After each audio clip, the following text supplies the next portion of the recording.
Moisés, escolhido por Deus, ele guia seu povo da escravidão à liberdade. Mas qual é a verdade por trás do livro do Êxodo? 10 pragas terríveis assolaram o Egito há 3.000 anos. Existe uma força capaz de dividir o Mar Vermelho? A ciência por trás do Êxodo, para explicar o mistério bíblico.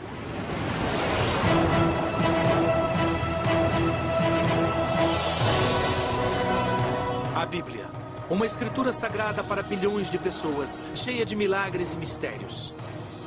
Novas descobertas tecnológicas sugerem que alguns dos incríveis milagres são baseados em fatos reais. A ciência pode revelar a verdade por trás dos maiores mistérios da Bíblia? A Bíblia, Mistérios Revelados, Êxodo. O livro do Êxodo é uma história de milagres e liberdade. Narra a história de Moisés, que pede ao faraó egípcio que liberte os hebreus escravizados. Após pragas e desastres, o povo hebreu sai para a liberdade. E é quando Deus divide o Mar Vermelho. A história atinge o apogeu com a entrega dos 10 mandamentos, as leis de Deus, no alto da montanha sagrada. Essa saga é a pedra fundamental de 2 das maiores religiões do mundo. A narrativa do Êxodo é o fundamento do judaísmo e do cristianismo. É literalmente a história de perdedores que enfrentam a opressão, livram-se dela e se denominam o povo escolhido. Mas será que essa história é uma lenda religiosa? Ou existe algum indício de que essa narrativa fantástica de milagres e mistérios tenha mesmo acontecido? Há tempos, o Êxodo é considerado uma importante narrativa espiritual, rica em significado religioso, mas impossível de ser provada. Porém, novas descobertas na ciência revelaram indícios surpreendentes de que a história de Moisés e seus milagres incríveis pode estar embasada em fatos históricos e científicos. Qual é a ciência por trás dessas histórias bíblicas de milagres?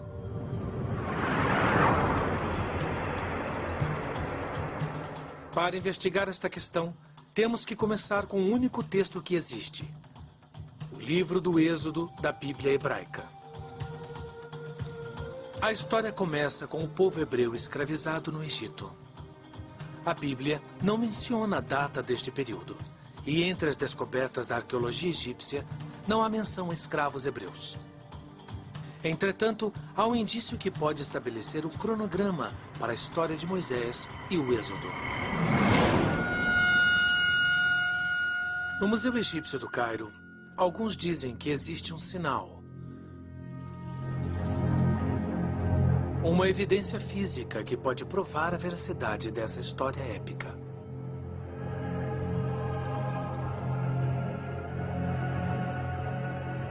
Esta placa de pedra é chamada Estela de Merneptah, uma referência ao faraó que governou o Egito entre 1224 e 1211 a.C. A estela exulta as muitas conquistas do faraó. E na base da placa de 30 centímetros, os hieróglifos trazem uma afirmação surpreendente. Israel está destroçado. Trata-se da primeira menção inquestionável da palavra Israel.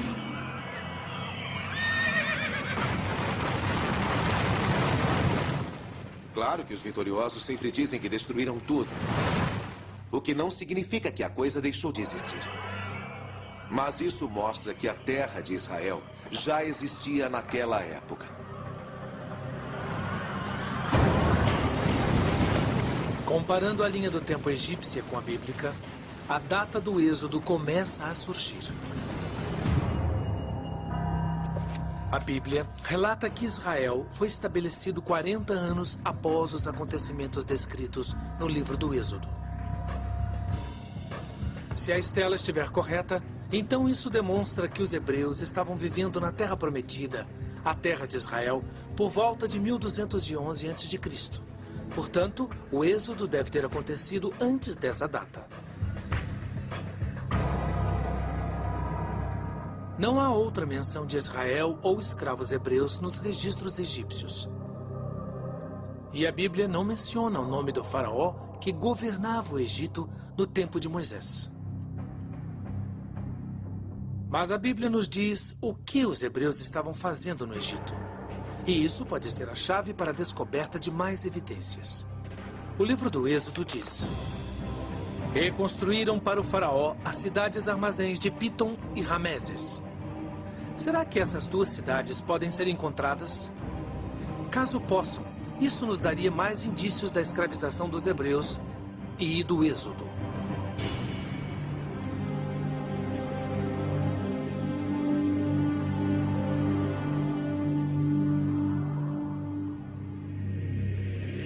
Escavações recentes no Egito revelaram o palácio de um faraó com enormes estátuas, onde atualmente fica a cidade de Cantir. Os hieróglifos antigos dizem que é a cidade de Ramsés, Pi-Ramsés, cujo nome coincide com os das cidades construídas pelos hebreus na Bíblia. Arqueólogos acreditam que a cidade foi construída por volta de 1280 a.C. Será que estas pedras foram utilizadas pelos escravos hebreus do Êxodo? Se esta for mesmo a cidade mencionada na Bíblia, então é possível identificarmos o faraó do Êxodo.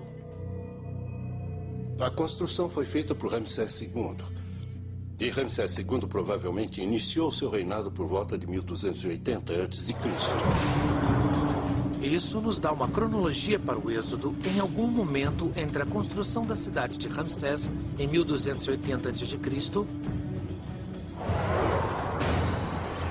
e a conquista de Israel pelo faraó Merneptah por volta de 1211 a.C. Durante este período, a Bíblia diz que os egípcios temiam que os escravos hebreus se rebelassem. Por isso, costumavam assassinar todos os filhos homens dos escravos. Com uma exceção. Segundo a Bíblia, a mãe de Moisés era hebreia.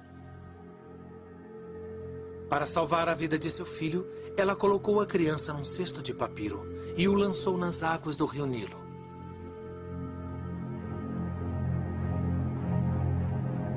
Por sorte, a cesta e a criança foram encontrados pela filha do faraó. A Bíblia diz: ela o adotou por seu filho e lhe deu o nome de Moisés, dizendo: porque eu o tirei das águas.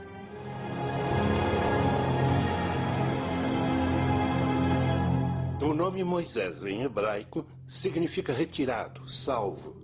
E reflete o fato de que Moisés foi retirado do berço nos juncos pela filha do faraó. Esse é o motivo do nome. Mas o nome Moisés pode nos dar outra pista para a história, pois Moisés não é um nome hebreu. A palavra como a pronunciamos, Moisés, significa filho de, em egípcio. Tome como exemplo Ramsés, que significa filho do deus do sol, Amon-Ra. Ou Tutmés, filho de Tut, deus da sabedoria.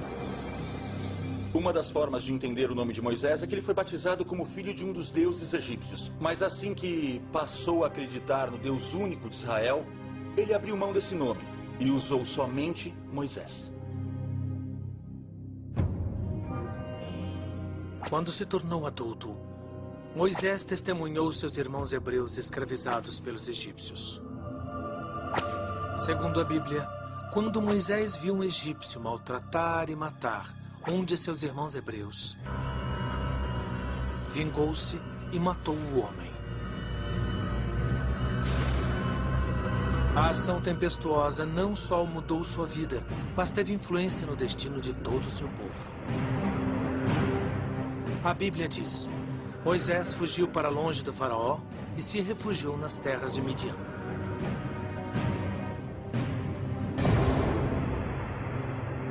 A verdadeira localização de Midian é um mistério, mas foi lá que Moisés supostamente teve seu primeiro encontro com Deus.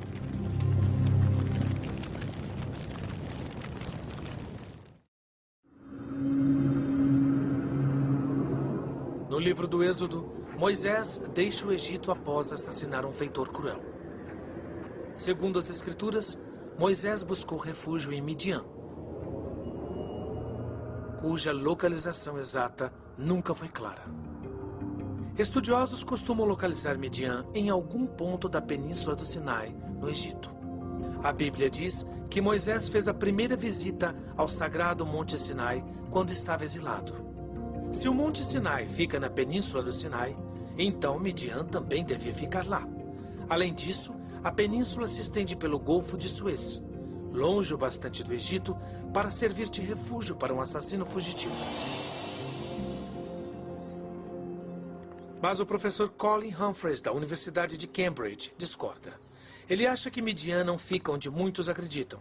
Para isso, se apoia nos grandes exploradores britânicos do século XIX. Se analisarmos todos os exploradores que passaram por lá, como Philby, Sir Richard Burton, todos localizam Midian do lado leste do Golfo de Aqaba.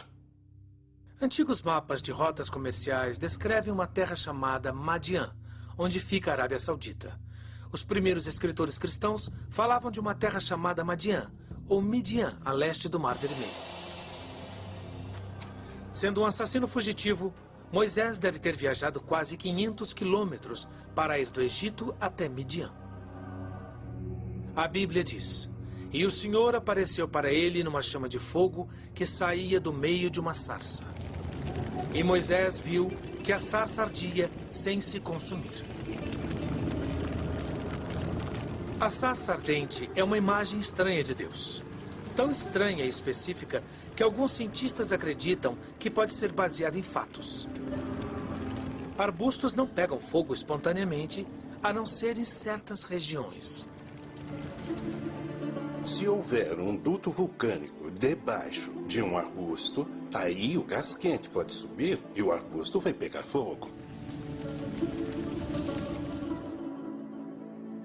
Dutos vulcânicos são pequenas fissuras acima de áreas vulcanicamente ativas. Eles liberam gases extremamente quentes e inflamáveis, o suficiente para causar a combustão de um arbusto. Na verdade, a Bíblia diz que a sarça queimava, mas não era consumida. E apenas um arbusto na região do Egito se encaixa nessa descrição. Esta é uma acácia. E há um duto vulcânico no chão e gases vulcânicos subindo. E se eles se inflamarem, vão envolver o arbusto. Para testar a teoria, nossa equipe direcionou uma chama de gás propano a uma acácia. A mais de 90 graus, a chama é invisível. E o arbusto queima aparentemente sem motivo. Seu tronco aos poucos se torna carvão. Está queimando, mas não se consome, como na descrição bíblica. Se a sarça ardente foi resultado dos gases liberados por um duto vulcânico, isso ajuda a localizar a misteriosa terra de Midian. Nem o Egito nem a península de Sinai são vulcanicamente ativos.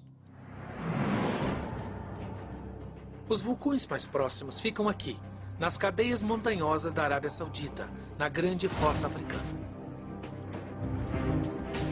Esta pode ser a localização de Midian e da sarça ardente.